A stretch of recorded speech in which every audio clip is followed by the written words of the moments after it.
China's promise to build livable, sustainable and resilient cities, as we just heard about, compete with the urban growth that was once, responsible for supercharging China's economy?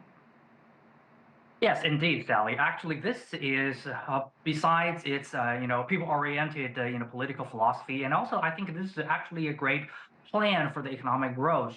Well, look, for many developing nations, you probably watch a lot of the structure of the urban and the rural structures, which means, for example, in Rio de Janeiro, you see a modernized, a giant city, but also surrounding that there are shanty towns, and also a large, vast area of the rural regions with people who live in a lower living standard. So in many cities, it looks like that. For example, surrounding Delhi, surrounding Mumbai, and that is something that China really don't want happen in the future, because not only there are income gap, but also there are going to be instability in the politics, and also they've been jeopardizing the overall development and high quality development plan of China and impeding China achieving the modernization ultimate goal to revitalize this nation. So I think the whole plan is that to have this kind of the comprehensive, redesigned, optimized, urbanization programs. For example, we will have the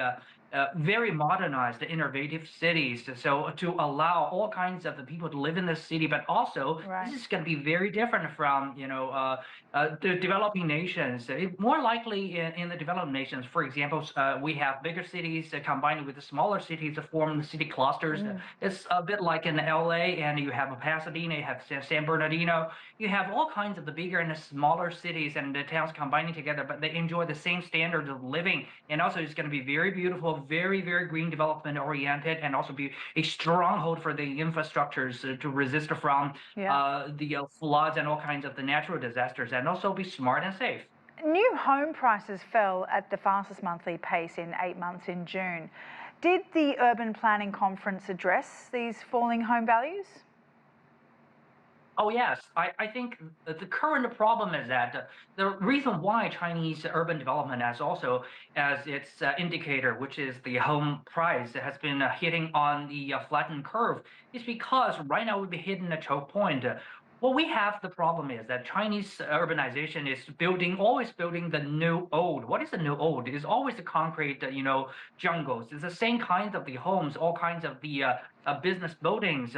But really what we can upgrade the whole economic structure and also the urbanization structure is to reinvent the cities. For example, before you have the latest iPhone, what you can yearn for most is the best Nokia. But one Nokia is at most $500. But right now, an iPhone, which is very different things from a phone, it's a whole different ecology, and a smart terminal will cost you like $2,000 US.